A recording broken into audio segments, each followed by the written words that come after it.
President Trump and his lawyers today demanded a stop to the publication of that new book that skewers the president and his administration. Late this afternoon, the book's author tweeted that the publisher has, in response, moved up the pub date, making that book available tomorrow, ending the tweet, quote, "Thank you, Mr. President." And the high-profile spat with the president's former chief strategist, Steve Bannon, may now cost Bannon his current job. 2 days of fallout from a book written by an author given access and interviews in the first days of the Trump administration. Correspondent Kevin Corke is following the latest developments and joins us from the North Lawn with the story. Good evening, Kevin. Hey there, Brett. A day after the president released a statement suggesting that Steve Bannon had lost his job, then lost his mind, today he was asked about his former chief strategist, and as you can well imagine, his response was predictably terse. Did Steve Bannon betray you, Mr. President? For the first time since the book controversy erupted, President Trump today responded on camera to comments attributed to his former chief strategist, Steve Bannon. Any words about Steve Bannon? I don't know. He called me a great man last night, so, he obviously changed his tune pretty quick. All right, thank you all very much. Thank you. I don't talk to him.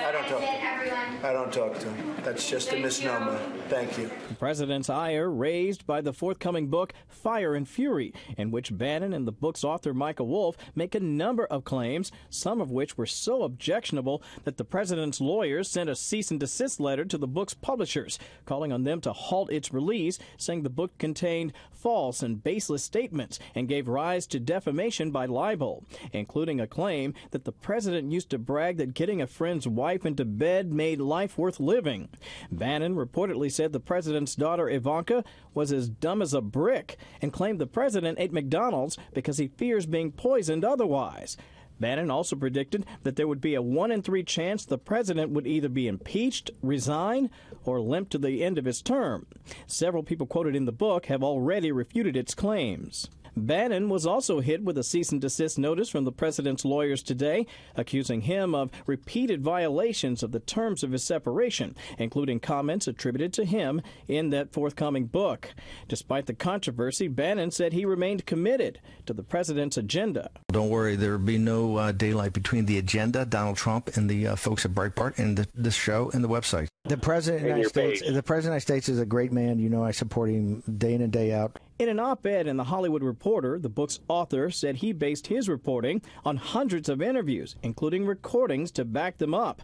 White House officials are admittedly weary of discussing the book. But I'm not going to waste my time or the country's time going page by page talking about a book that's complete fantasy and just full of tabloid gossip, because it's sad, pathetic, and our administration and our focus is going to be on moving the country forward. Wolff's restricted but frequent access to the White House may have also helped to reinvigorate the implementation today of a policy barring the use of personal cell phones in the West Wing.